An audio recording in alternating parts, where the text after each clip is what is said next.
Thank you. Welcome, everyone. Thank you for joining us today for the April 2024 CPS Coordinators Forum. My name is Mandy Seetaler. I'm the National Child Passenger Safety Board Community Engagement Representative, and I'm the statewide coordinator for the Alaska Highway Safety Office, and I work at the Center for Safe Alaskans. We're so glad that you could join us today. If you'll take just a moment to put your name, where you're from, and your temperature range in the chat, we would love to hear from you. Next. As a reminder, attendees are requested not to participate in this forum if you're operating a motor vehicle. This recording will be posted to cpsboard.org/CPS-coordinators-forum within about 48 hours. It's usually pretty quick. You can listen when you have safely arrived at your destination. Now I will turn it over to Claudia to introduce our amazing speakers for today. Thank you. Claudia, you're muted. Every time it gets me. I'm sorry. As you know, my name is Claudia Summers. I'm a program manager for the National Safety Council, and I work with Kendra to make sure that we get out all the safety messages that we possibly can. Today, we are esteemed to have as this wonderful panel of guests for you today. We have Laura Dunn, who works for the National Highway Traffic Safety Administration. She's going to speak with us about some of the pediatric vehicular heat stroke resources that NHTSA does provide. We'll also have Janette Fennell from Kids and Cars Safety.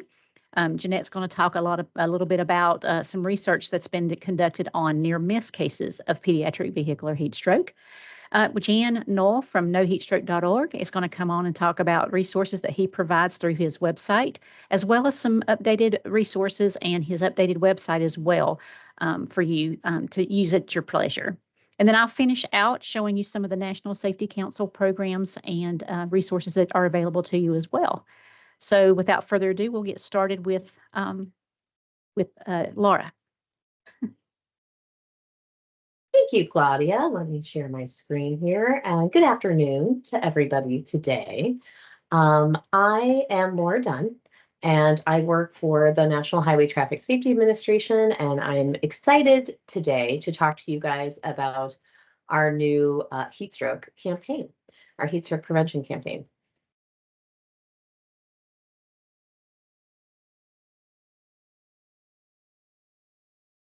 So today I'm going to start by talking a little bit about the campaign, a little bit about the messaging strategy, then talk about the distribution strategy, some localization, and all the other resources that we have for you. So firstly, we'll talk about the campaign objective. So as many of you know who are familiar with this issue, our objective for this campaign is to get parents and caregivers to habitually check all the seating areas of their vehicle before walking away from a vehicle by increasing the awareness of risks of a child being forgotten or left alone in a car. So all heat stroke deaths are preventable. Our target for this campaign are parents and caregivers of children ages 0 through 5, primarily children ages 0 through 3 for forgotten and left behind cases, and primarily children ages 0 through 5 for those gained access cases. That tagline, that takeaway is before you leave the car, always stop, look, lock, and visit our website for more information. So the meat of what I want to talk about today is our messaging strategy and kind of how we arrived at the campaign that we have now. So we are lucky to be able to work with the Ad Council for this campaign. They've been working on this campaign for us for almost 2 years, and we are excited to launch this campaign as that fully realized new effort from them. So the 3 steps that we want to talk about for the messaging strategy. First of all, we want to talk about awareness, and this is something that we as advocates in this field talk about a lot. We want to increase awareness of this issue and address, key misconceptions that might deter parents from believing that hot car deaths could ever happen to them. I know that a lot of us have heard this anecdotally. People just don't think it will happen to them or can happen to them. They have a lot of misconceptions.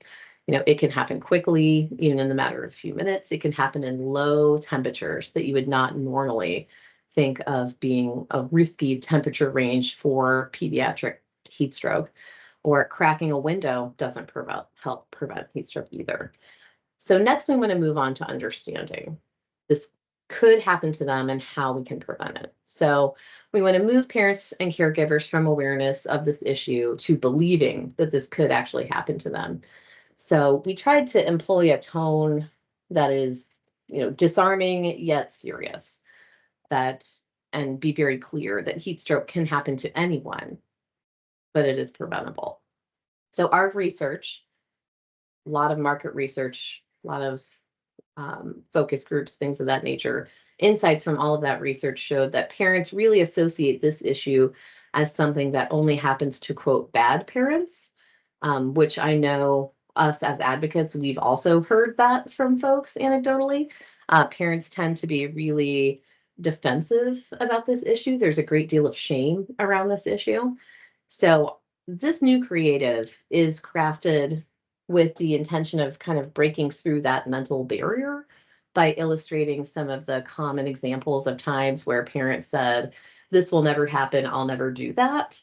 But then things did happening, right? Like you're getting your kids candy from the checkout aisle, something I find myself doing often, letting them leave the house wearing dress-up clothes, or, things like that, things that we said that we'd never do. So just like those examples, heat stroke is something that parents say, could never happen to them, but, unfortunately, it certainly can happen and can be prevented. So next we want to move parents on to talking about routine change, tactical ways to prevent heat stroke in people's daily lives. So once parents and caregivers are aware of the issue, they understand it, they internalize that risk associated with it, we provide them some more tactical tools for prevention. So the creative message features, a tagline that says, before you park, always stop, look, and look. Stop, look, look. As we finalize, these assets, we are going to lean into this message and leave parents with a clear, actionable message there. Stop, look, lock, create reminders for yourself, keep a cursor in the back seat or a soft toy up front, keep cars locked and keys out of reach for kids. So as you guys know, this is a national campaign. There's added emphasis in areas of the country with higher heat stroke death risks. So parts of this campaign are, we have digital and social assets. So there's mobile video and other ad units on digital and mobile platforms to reach, target group on the go with our message. We leverage social media, and we also leverage influencers to generate awareness and engage with our audience. So we're hitting this audience from lots of different areas. And I myself have small children. I consume media that is, for parents of young children, and I often find myself seeing these in the wild. So I hope that maybe you guys will also. So broadcast television is another place where we will be distributing. It's a driver of mass awareness for this audience, and it's, used for entertainment and escape, a form of relaxation. I know I've seen several of our ads when my husband is watching playoff hockey right now. So I've seen several of these pop up. Outdoor, meaning like billboards, bus stop signage, things of that nature. We can really meet people out kind of where they are. In communities, you can have high exposure. Reminds drivers that kind of a key moment when you're receptive to that and you're on your way from point A to point B. We also have audio assets and reaching folks during their drive time, streaming services, and terrestrial, AM, PM, or AM, FM radio stations, as well as satellite radio. And it provides that opportunity to change behavior again in the moment. We also have print distributions for this, some magazine things and other publications that do print outreach, parenting publications. So that's an example of places that you may see this. So all of this material is available tomorrow, April 25th, to be downloaded at trafficsafetymarketing.gov. And if you guys haven't been to that site recently, you'll probably notice that we've gotten a bit of a facelift. Things may look a little bit different than they normally do. But I will go ahead and put the URL in the chat here before we leave today, so you guys can head that too. But head on over under safety topics. You can choose child safety and then choose heat stroke. And you'll have an overview of the campaign. You'll have our earned media materials also, like a fact sheet. You'll have some sample variable message boards if you guys use those, talking points, news releases, sample social media, all of those things that you can just take right from the site if you want to and use for your audiences. And we'll have additional material and Spanish translations coming soon. So keep your eyes out for that. And we may be adding more social media assets as the summer goes on. So this slide is showing with the green at the bottom, this is the new campaign assets. And you'll see our new logo there in the bottom left. These are out of home. So again, billboards, bus stops, things that are not in the home. So that is an example of some of those. This campaign is called Never Happens. So when you're looking at the site, it might be referred to as Never Happens. We have assets that are tailored for forgotten, left behind, and gain access. You can use these, and you can also use the older ones if you would like. And if you want to tag them with a logo or anything like that, you can reach out to us and we'll be happy to help you with that. So there's out of home. Here's another one, display and print.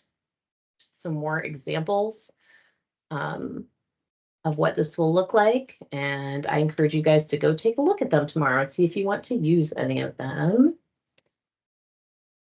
Print and display. Go. So this next slide is just showing some of our existing ones. So these were produced in 2023. So you guys might be familiar with some of these or seen them out in the community. I certainly see them on billboards occasionally. So that is still available if you want to use that as well. And the next one, these are banners, social graphics. You may have seen those around. So that is all I have for you today, and I'm happy to take questions at the end once everyone has gone. So thank you so much, and thank you. Thank you, Laura. We really appreciate your time. And I will say, if any of you went to the Pediatric Vehicular Heatstroke presentation from at Lifesavers, they presented one of the videos that's part of that new campaign, and it really does hit home. It made me stop and think about 2 or 3 times, because the way that they use that, it will never happen, is if you're a parent, it will hit you right where it needs to be honest. So thank you for that, Laura, and y'all have done a great job with the new assets. Thank you. Thanks so much. I hope people use them and like them. Thanks. Me too. Okay, we'll move to Janette, and I do have your slides ready to go. So let me share the screen. Right, let me know if you cannot see them. You should be able to see them. I can see them. Thank you so much, Claudia. You're welcome.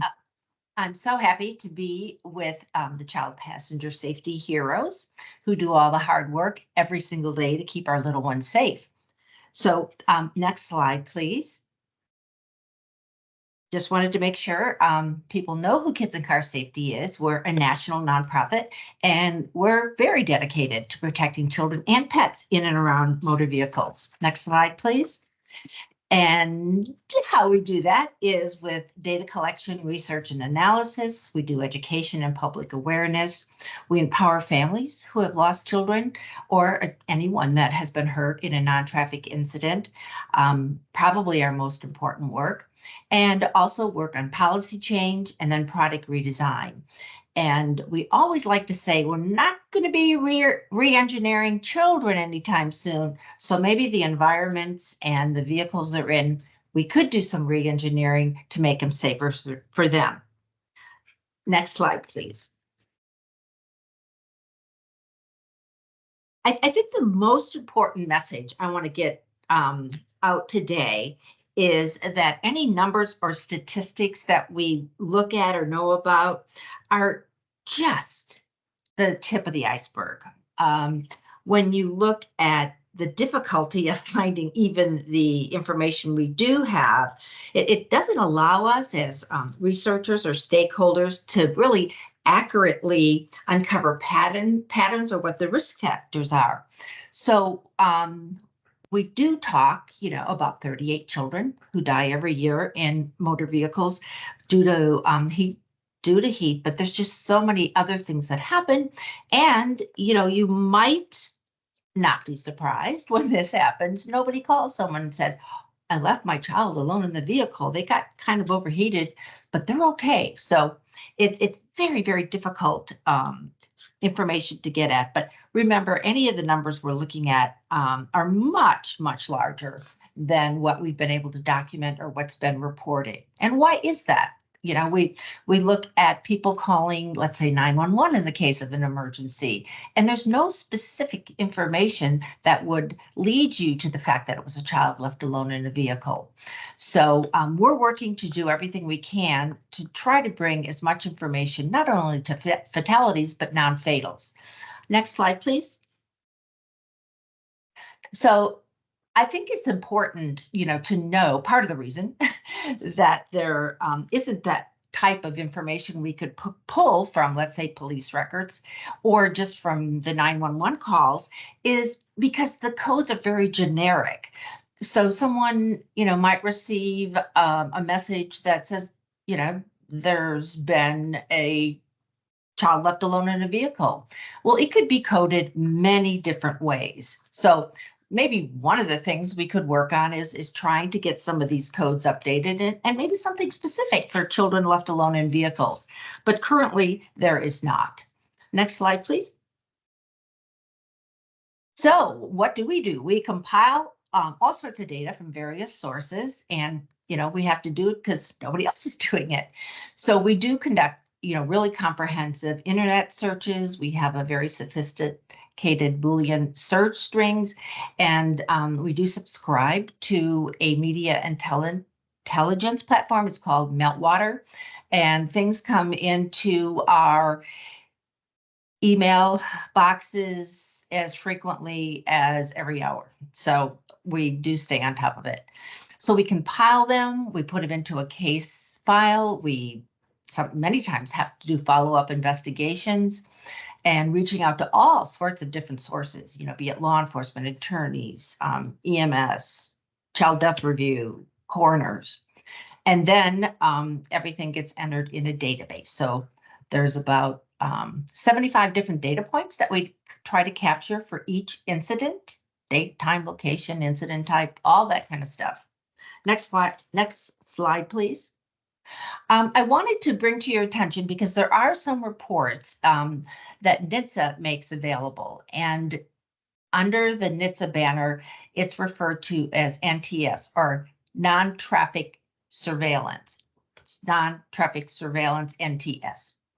And here's just like an example of different things that have been captured in their database.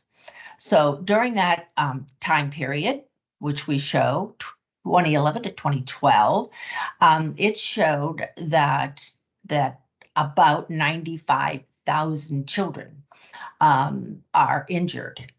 And just so you know, that's a subset of the 647,000 reported injuries for all ages. So obviously it's a very, very significant number. And if we can go to the next slide, please. I just put something out here with regards to the fatal incidents as well, because as you can see, the coding is not good. And, this could be ICD coding or all sorts of things. But in this particular report, it said that, heat stroke or hypothermia represented 20 fatalities during that time period per year. And, we know that's not correct because our data for those time periods show nearly double of what it reports. So it's more like 40. So it's not comprehensive, especially for non-fatal cases, but also for fatalities. So I just think people are running around hiding this data. Just kidding. It's just really hard to get to, and we really need to work to improve our systems and make the information easier to find. So just all sorts of background and information so you can understand better why we don't know how many incidents are truly taking place. I know a report came in from Australia, and they follow these things. They do have a code that can recognize how many children they're called out for reporting, and they're saying they rescued about 5,000 children in a year, and we know how much smaller Australia is than the United States. So, we try to triangulate and get at this any which way we can. Next slide, please. The other thing I just want to bring to everyone's attention is, what happens when children are left alone in vehicles. I always say that heat stroke is a terrible thing to happen to children, but it's just one of the things that can happen. Next slide, please. So these are examples of the different types of dangers. Power window strangulations, the car can, go on fire. This we're having a lot of problem with is children taking during a car theft, carbon monoxide poisoning. They can knock cars into gear, submersion, seatbelt strangulations, all of those type of things. So anything we can do to educate parents about never leaving children alone in vehicles, focused on heat stroke, will also bring a lot of clarity and help us educate parents about it's never safe to leave a child alone in a vehicle. Heat is just one of the reasons. Next slide, please. Now, these are just some of the type of incidents that we've been able to capture. And, right there on the top is children left alone in vehicles. And these are injuries. They are not fatalities. But I also need to say that some of these injuries are incredibly serious. I'm talking brain damage. I'm talking a child who will never talk or walk again, has to be fed, can't feed themselves. So you'll see that's a very, very big number.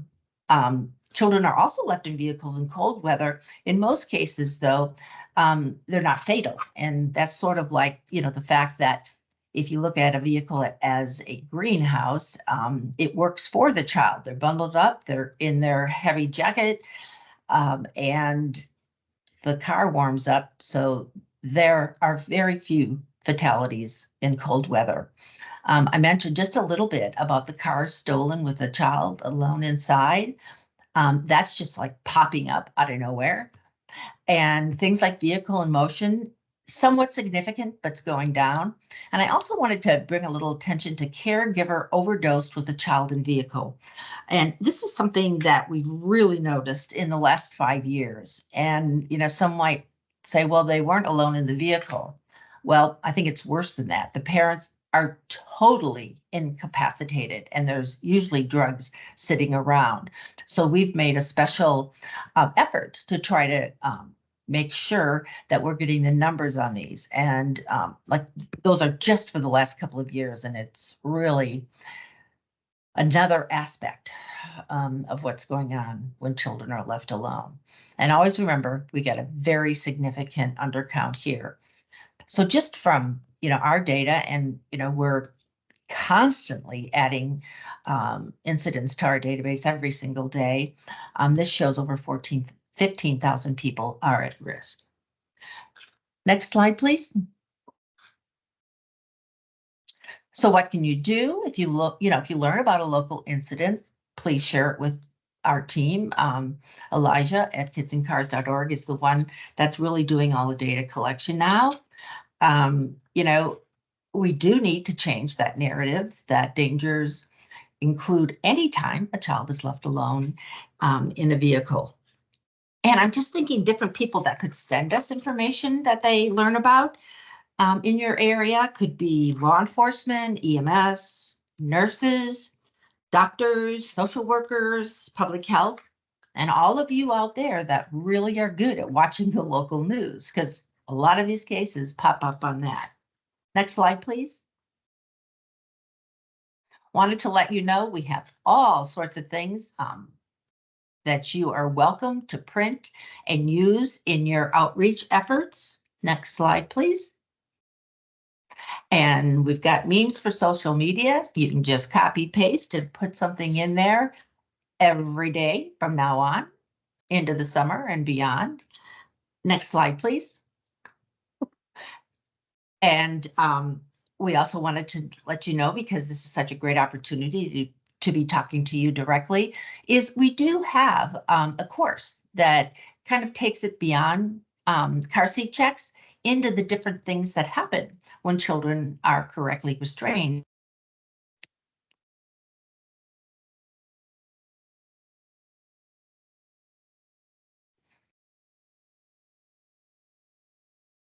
Oh, someone loved that course. I love it. Thank you. Had almost 700 people take it. Do we have the last slide, Claudia? Oh, do you not see it? Oh, no, there it is now. Okay. I think my internet went out. Always, we want to say thank you for allowing us to present today and for all the hard work that you do. And please do keep in touch. I've got my email, my phone number. You know, our website is kidsandcars.org. And remember that the most important thing is, as these incidents continue to happen, most of them do not get reported at all.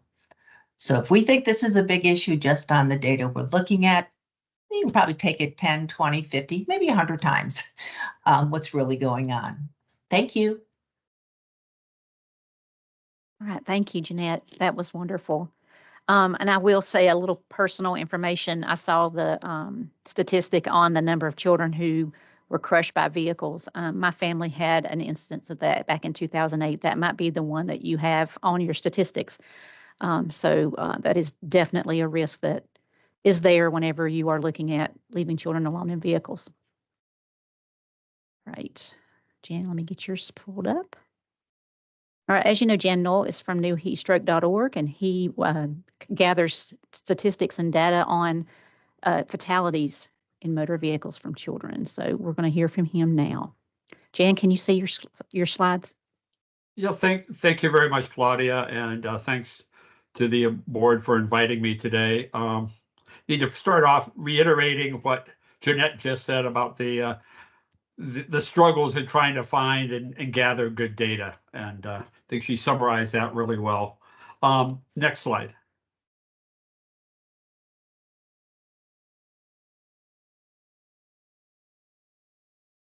So here's where we have been over the last almost 26 years.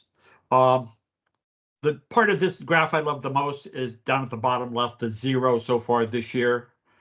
And the average has now, due to the last 4 years, you see that dip there, largely due to COVID, people changing their habits of more people working at home, not traveling as much, not as many children being left taken to daycare. Next. So as I said, that number is 0 so far. We're about a month past the average date of the first pediatric vehicular heat stroke death each year. So that's all good. Would love to set a new record for the latest for the year. Or hey, how about none at all? Next. So these next few slides and all this information is on noheatstroke.org. So, don't worry about scribbling stuff down. I just want to sort of frame up some of the data that is available. And this is sort of the very top level. There's multiple layers under this as far as the data goes. Just over half the cases are where children are forgotten in cars by a parent or other caregiver. And nearly half of that, 47% of that number, is where they have not been dropped off at childcare. It's certainly an avenue that needs to be explored, the relationship with childcare facilities and notifying parents. The next largest group has gained access, primarily 1.5 to 5 years in age, almost a quarter of the cases. Obviously, keep cars locked. Don't let children play in them. And then the last group is about 21%, or where they're knowingly left, a parent or caregiver thinks something else is more important and leaves that child in the car. Happens to good parents. It happens to parents that don't, they don't have childcare, so they leave their child out in the parking lot where they go to work. But also lots of other instances, none of them acceptable. Next. And it can happen to anybody. This is just, a little bit of the data. This could be probably 10 pages long with the types of people. Again, it can happen to anybody. Next. One of the statistics that has really jumped out at me over the last couple of years is how these incidents happen later on in the week. And the hypothesis is, people are tired, they're more frazzled, they're more distracted toward the end of the week and not refreshed as coming off the weekend. Next. A little over half the children that die of PVH are less than 2 years of age. And the overall average is just above it at 27 months. Next, please. Again, a little over half these cases happen at or outside a person's residence in their vehicles. Almost a quarter out at their workplace, and then lesser numbers at the other places. Next. As you would expect, there is higher incidences in the warmer states, but do want to point out that these incidents can happen at any temperature. There have been numerous documented cases in the 60s, sometimes even lower than that if there's heater or other things involved. Next. This is taking the data from the previous slide, and this is all the way up through the end of last year. The per capita, looking at the incidence based upon population. So for each million children 14 years of age or less. So again, you can see the concentration across the southern tier of states where there is warmer weather, but it's happened in all but 3 states: Alaska, Vermont, and New Hampshire. Next. So a lot of this data, after getting lots of requests to give talks and go places, this past winter, I sat down once the last year's data was compiled, and I put it together into 3 YouTube videos, and each is about 10 minutes long. Pretty easy to get through and digest some of the data I've talked about today, some of the things that can be done, and I urge you to take a look at these as you're able to, and freely share them. Again, as others have said, the more people that see this information and data, the more young lives we're able to save. Next.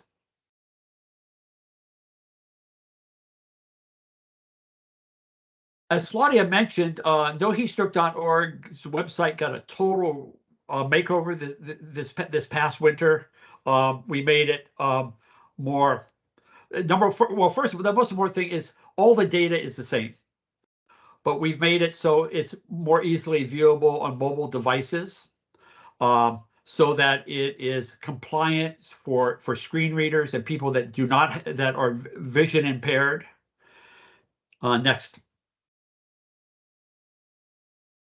And So, again, I urge all of you, as you're able to go see NoHeatstroke.org. All this information is available there, and I urge you to use it to help save some lives. Next, and this is how to get a hold of me. And also I have an email listserv. Anytime there is a new incident or a major update to the website or something like that, I send out an email. If any of you would like to be added who are not already on it, I think a lot of participants in this group are probably already on it. But if you're not on it and you would like to be, just drop me an email at jnull@noheatstroke.org. And again, thank you very much for inviting me today, and I'll be happy to take questions at the end as well. Thank you, Jan. Appreciate that. All right, we'll move on, and I'll be picking it up from here. So, as you know, we've talked a lot about the statistics, how many children have passed away and been injured due to being left alone in a vehicle that has heated up and caused an injury or death. Manufacturers are trying to make differences. Vehicle manufacturers have installed occupant sensor systems, dashboard reminders. The dashboard reminder system is one of the things that Janette has spearheaded as well. And also door sensors with reminders for vehicles whenever someone opens the back door of a vehicle and then they get out of the car after it's turned off, the car lets you know to check the back doors. And also seatbelt sensors as well to help to mitigate these injuries and deaths.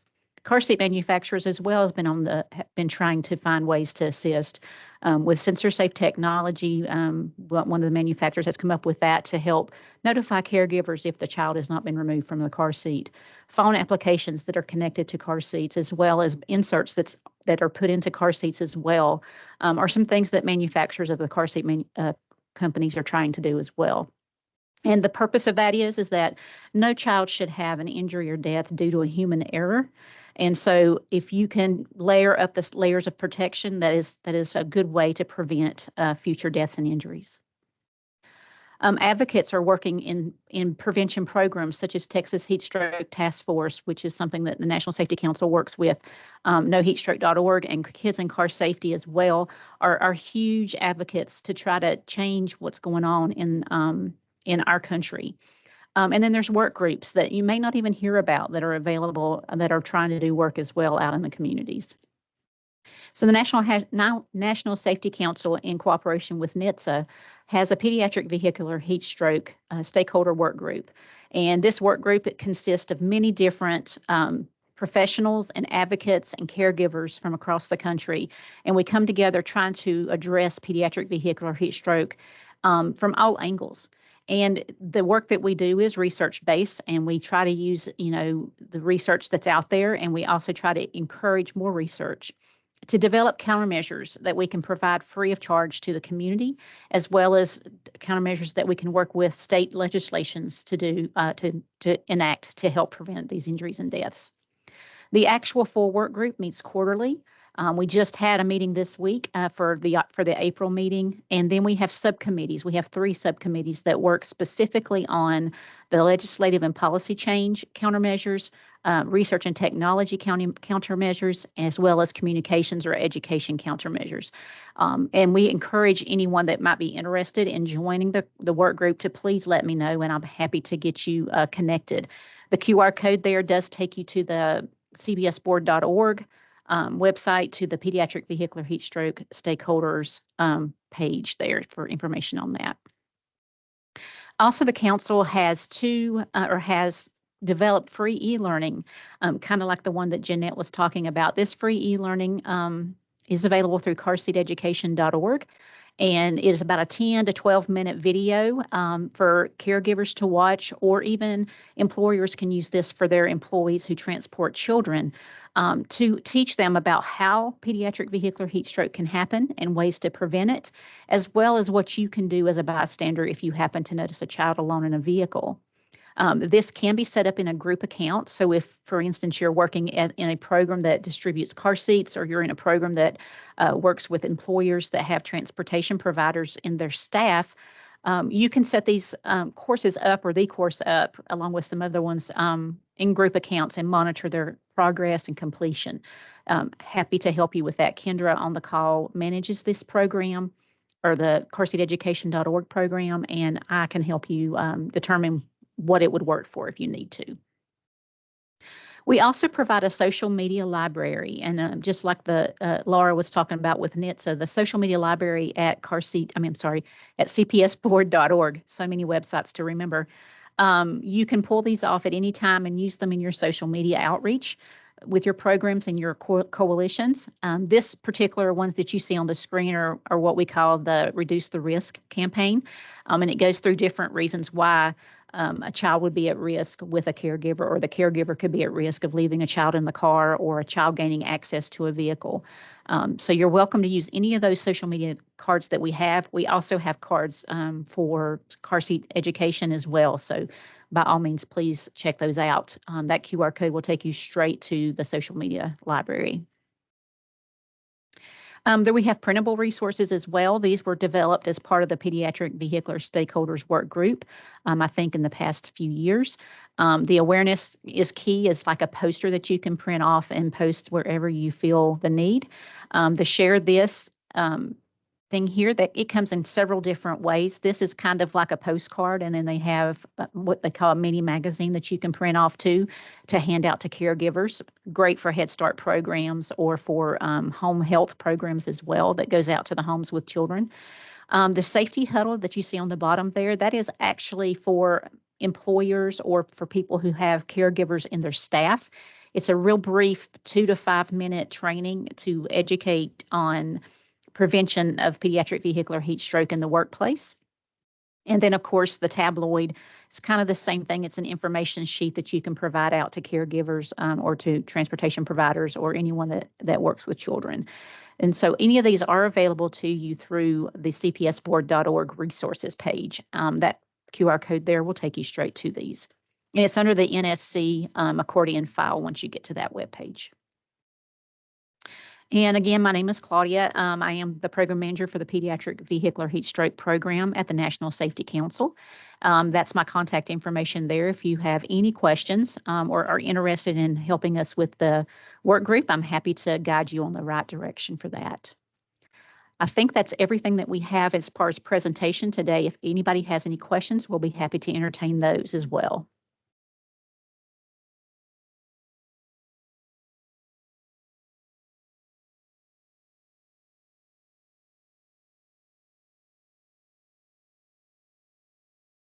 Thank you, Laura, for including that link in the meeting chat.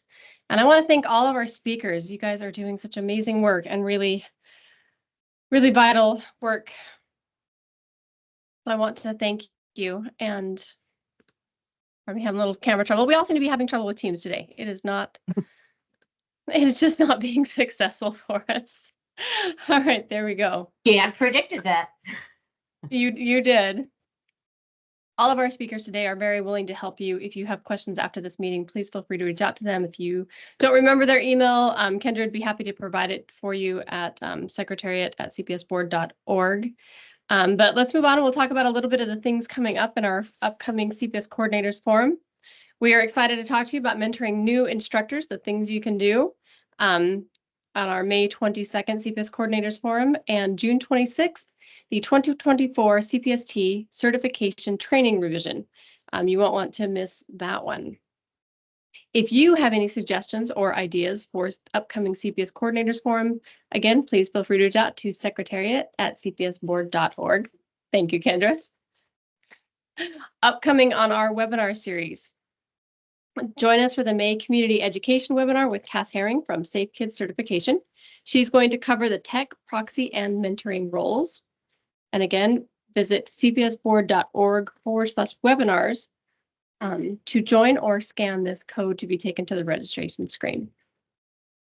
Next. For those of you that don't know quite yet, Dr. Marilyn Bull will be retiring from the CPS board, not her regular job, and we want to thank her for all of her amazing contributions to the CPS community. Time is running out. The Kudo board is going to close here in just a few days, If you want to scan this code, it will take you to a free Kudo board. You can leave her a note or a message. You can include an image or a GIF or something, but we're really trying to take a moment to honor her for all of her service. The CPS board will present her with all of these kudos and many of our own at our May board meeting. Again, we would love people from around the world to participate. Please feel free to share this code and make sure that you take a moment to comment today. If you have any questions, again, contact Kendra at secretariat@cpsboard.org. Thank you again for attending today. We appreciate your time and attention. We look forward to hearing about what topics you may want to cover. We'd be happy to do so. And we are going to stay on the line for just a few minutes. If you'd like to come off camera, you can talk to us about today's presentation, or we can answer any other questions you might have in general. Thank you.